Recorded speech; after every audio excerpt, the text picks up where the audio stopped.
Hello, my name is Dixon. This is my Introduction to Fiction class. We're doing a response to fiction, or response to literature, or how, I think I call it something really creative in the work in the request. Our first presentation, or one-act play, will be Nick Van Winkle, which is a reaction to Rip Van Winkle, and I've been asked to read the prologue. The exclusive and courageous group, the Tetrarchs, from Mr. Dixon's short fiction class, have decided to introduce Rip Van Winkle, written by Washington Irving, in the form of a play titled Nick Van Winkle, a play written by Sidney Harvey. Nick Van Winkle is a modern spin on an old classic. As a group, they felt the message would be best told by putting it in a modern setting. While the ideas and themes of the original story remain, the names of the characters, settings, and dialogue have been changed. The play will follow a happy-go-lucky young man who encounters a magical forest, little people, raves, and roofies. Oh, and also time travel. Performing the play, listed by importance, will be Drake Dreasley, Olivia Hutchinson, Sarah Jones, Sidney Harvey, and narrated by Peyton. Thanks, Sydney. All right, thank you very much. And now the play. Some time long ago, before most people care to remember, or choose to remember, there lived a boy named Nick Van Winkle. Nick was a simple boy who lived at the foot of New York in the Catskill Mountains. Nick is of German descent and enjoys solitary activities, reading, sleeping, and getting lost in the woods. Although Nick is a solitary wilderness explorer, he is loved by the people of the town and especially by his many classmates at the local village college. Even though Nick seems to have many grand abilities, he lacks in his performance during school and at home. He was not a fan of manual labor or trivial assignments, although that would have been fine if he didn't have an evil, annoying, nagging mother that caused him stress throughout his whole day. What do you think you're doing? Nothing. I'm just waiting for the narrator to finish my prologue. Well, can you hurry it up? I have a lot of stuff for you to do. We don't have time for you to stand there. Could you be more lazy? Oh, great. My son is hearing voices. I just add that to the things I hate about him. It's not that Nick is lazy, it's just that Nick enjoys not to do work that benefits himself, or by association his mother. Instead of him helping his own mother in the house, he would help the other mothers of the neighborhood. And instead of getting his own homework done, he would do the homework of others. Nick Van Winkle always puts others first. Hello there, Nick. Hello, Olivia Feather. Hey, I didn't understand the assignment Nick Van Winkle gave. Can you just do it for me? Sure, yeah, that would be great. I would love to do your assignment. Nick's only escape from his horrible mother was his short fiction class he was taking at the village college. It was taught by the village schoolmaster Dixon Van Brummel, who was very brilliant but sometimes had trouble getting to his point. Okay, class, let's get started. Sit down if you'd like, I guess. Okay, today we're going to discuss Asian culture, and I really want to put an emphasis on we because I really don't want to be the only one talking here. I want everyone to feel free to talk whenever you want. In fact, if I'm talking too much now, feel free to interrupt me. What are we? Asian culture, yeah. Am I talking too much? Do you want to interrupt? Wah, wah, wah, wah, As Dixon Van Brummel begins his rant, Nick grew tired. His thoughts were lost in the dependencies of other students had him on him to finish his other projects. Did you finish my project yet? He was also exhausted at the thought of his mother asking him to fix things and to do better in school, and just her blatant meanness and unsupportiveness. My son's a loser. Loser. Loser. Loser. Due to Nick Van Winkle's immense stress and sadness, he fell asleep in class to escape his pain.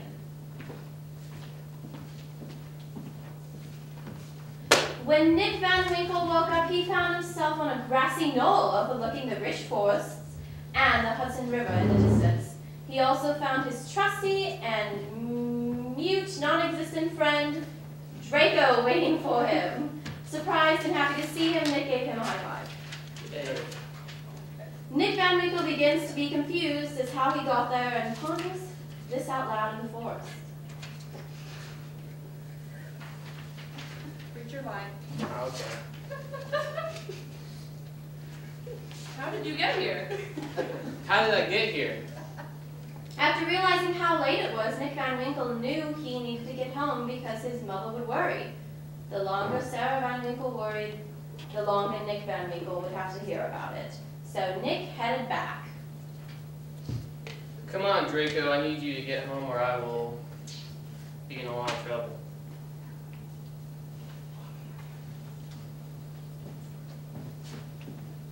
Nick! Nick suddenly stops after he hears his name whispered and turns around intrigued. Did you hear that, Draco? Nick! The voice grew bigger. Now I know I heard that. Nick! At least I think I did. Nick Van Winkle! Who's there?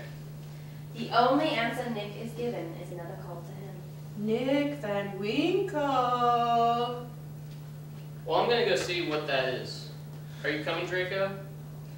As Nick neared the direction that was calling him, he noticed that his name was being called by a tall, beautiful woman who was obviously intelligent and talented in many ways, mysterious, and looked like a Democrat. So he also noticed she was holding a giant keg of beer. Nick Van Winkle, being the generous man he is, offered to help the woman carry her beer keg. Can I help you with that? Sure! I'm trying to carry it up this huge mountain. I was yelling at you for such a long time, I didn't think you could hear me. Nick Van Winkle took the keg and assisted the woman up the hill, and he did not bother to ask how this creepy, mysterious woman knew his name, nor what she was doing alone in the forest in the middle of the night. But why would he? As Nick got higher up the mountain, he began to hear loud techno music. The beat was decent, but he refrained from dancing in order to look cool. The mysterious woman and Nick took the keg and began to walk through hanging trees. The area in the forest resembled like a dark rave-like atmosphere.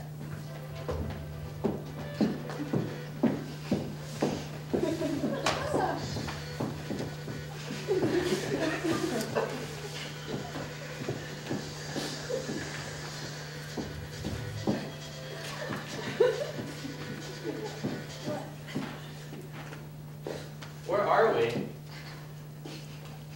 And what are all those dwarves doing in the forest listening to Sandstorm? Don't worry about it. Just join and have fun. Okay.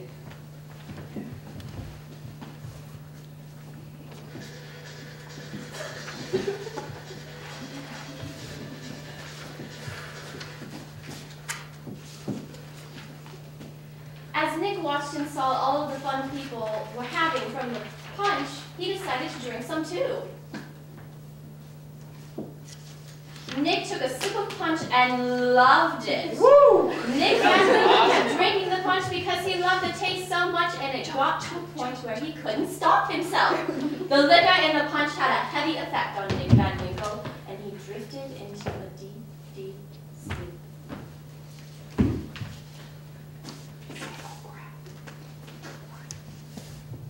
Oh crap. Oh crap.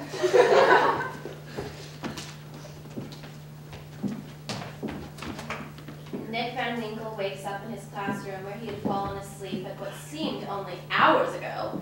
Only this time, instead of Dixon Van Brummel teaching the class, it was Olivia Venom. And she was talking about something very strange and familiar. Okay, class, today we are going to learn about an urban legend. This one specifically has to do with our town.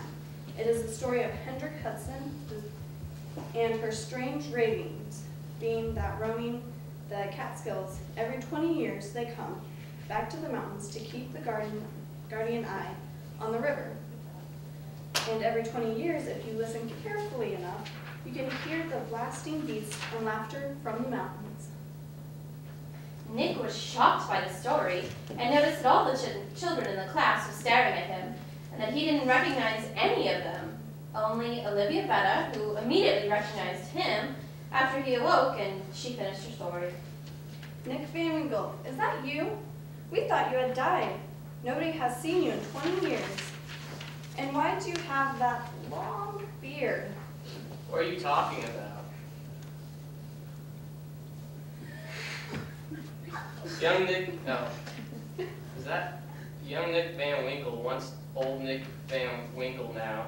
Does nobody know poor Rip Van Winkle?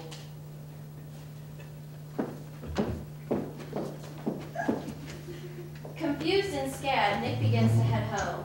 Along the way, he runs into a man who looks like Draco the Wolf. Nick waves at the man.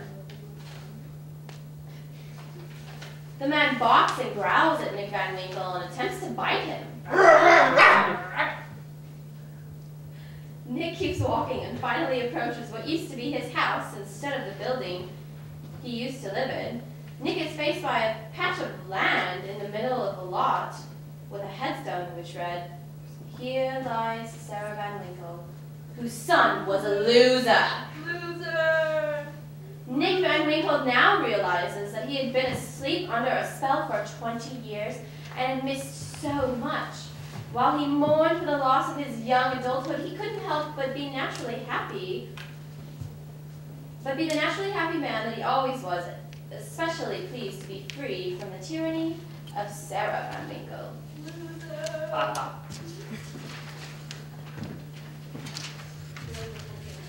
All right, the ends. The Come out, entire cast, take a bow.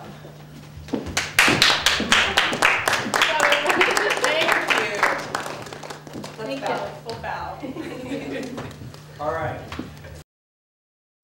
All right, we're doing a reenactment of Happy Endings by Margaret Atwood. This is Mary,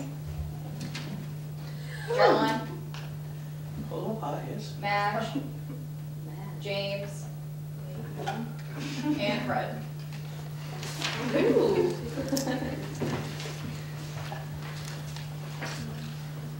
Okay, John and Mary meet. What happens next? If you want a happy ending, try A. John and Mary fall in love. They get married. They both have worthwhile and fun jobs, which they find stimulating and challenging. They buy a charming house. Real estate values go up. Eventually, when they can afford live-in help, they have 2 children to whom they are devoted. The children turn out well. John and Mary have a stimulating and challenging sex life and worthwhile friends. They go on fun vacations together. They retire. They both have hobbies which they find stimulating and challenging. Eventually they die. This is the end of the story. B. Mary falls in love with John, but John doesn't fall in love with Mary. He merely uses her body for selfish pleasures and ego gratification of intended kinds. He comes to her apartment twice a week and she cooks him dinner. You'll notice that he doesn't even consider her worth the price of dinner out. And after he's eaten the dinner, he fucks her, and after that he falls asleep while she does the dishes. So he doesn't think she's tidy. She puts on fresh lipstick so she'll look good when he wakes up, but when he wakes up, he doesn't even notice. He puts on his socks, and his shorts, and his pants, and his shirt, and his tie, and his shoes, the reverse order from the one in which he took them off. He doesn't take off Mary's clothes, she takes them off herself. She acts as if she's dying for it every time, not because she likes sex exactly, she doesn't. But she wants John to think she does, because if they do it often enough, surely he'll get used to her, he'll come to depend on her, and they will get married. But John goes out the door with hardly so much as a good night, and 3 days later he turns up at 6 o'clock and they do the whole thing over again. Mary gets run down. Crying's bad for your face, everyone knows that, and so does Mary, but she can't stop. People at work notice. Her friends tell her John is a rat, a pig, a dog, he isn't good enough for her, but she can't believe it. Inside John, she thinks, is another John who is much nicer. This other John will emerge like a butterfly from a cocoon, a jack from a box, a pit from a croon if the first John is only squeezed enough. One evening, John complains about the food. He has never complained about the food before. Mary is hurt.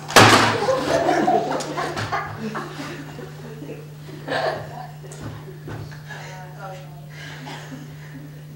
Her friends tell her that they've seen him in a restaurant with another woman whose name is Madge. It's not even Madge that finally gets to Mary, it's the restaurant. John has never taken Mary to a restaurant. Mary collects all the sleeping pills and aspirin she can find and takes them and a half bottle of sherry. You can see what kind of woman she is by the fact that it's not even whiskey. She leaves a note for John.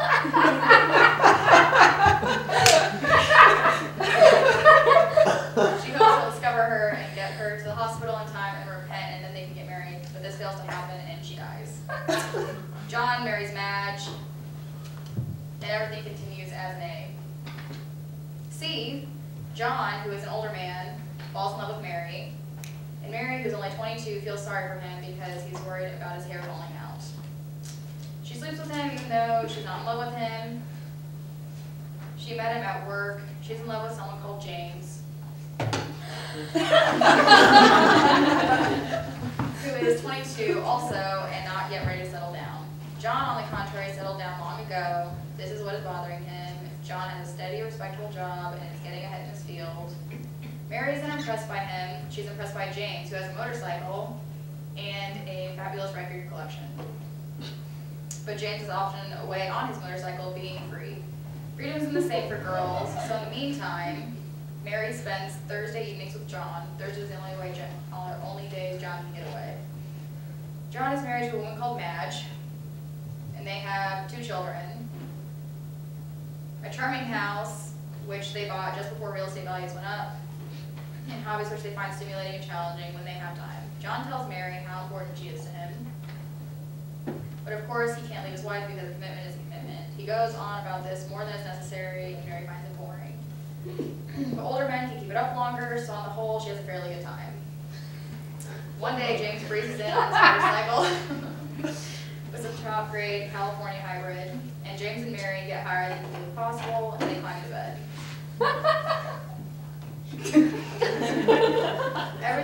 Everything becomes very underwater, but along comes John, who has a key to Mary's apartment. He finds them stoned and entwined. He's overcome with despair. Finally, he's middle-aged in 2 years. He'll be bald as an egg. He can't stand it. He purchases a handgun, saying he needs it for target practice. This is a thin part of the plot, but it can be dealt with later, and shoots the 2 of them and himself. Alright, shot himself. Madge, after a suitable period of mourning, marries an understanding man called Fred, and everything continues as an A, but under different names. Scenario D, Fred and Madge have no problems. They get along exceptionally well and are good at working out any little difficulties that may arise, but their charming house is by the seashore. And one day, a giant tidal wave approaches. Real estate values go down. The rest of the story is about what caused the tidal wave and how they escaped from it. They do, though thousands drown, but Fred and Madge are virtuous and lucky. Finally, on high ground, they clasp each other, wet and dripping, grateful, and continues as an A. Yes, but Fred has a bad heart. The rest of the story is about how kind and understanding they both are until Fred dies. Then Madge devotes herself to charity work until the end of A. If you like it, Madge can be Cancer, it can be Madge, Cancer, guilty, confused, and birdwatching. Scenario F, if you think this is all too bourgeois, make John revolutionary, and marry a counter-espionage agent, and see how far that gets you. Remember, this is Canada. You'll still end up with A, though in between you may get a less brawling saga of passionate movement, a chronicle of our times, sort of. You'll have to face it, the endings are the same however you slice it. Don't be deluded by any other endings, they're all fake. Either deliberately fake with malicious intent to deceive, or just motivated by excessive optimism, if not by downright sentimentality. The only authentic ending is the one provided here. John Mary died, John Mary died, John Mary died. So much for endings. Beginnings are always more fun. True connoisseurs, however, are known to favor the stretch in between, since it's the hardest to do anything with. That's about all that can be said for plots, which anyways are just one thing after another, a what and a what and a what.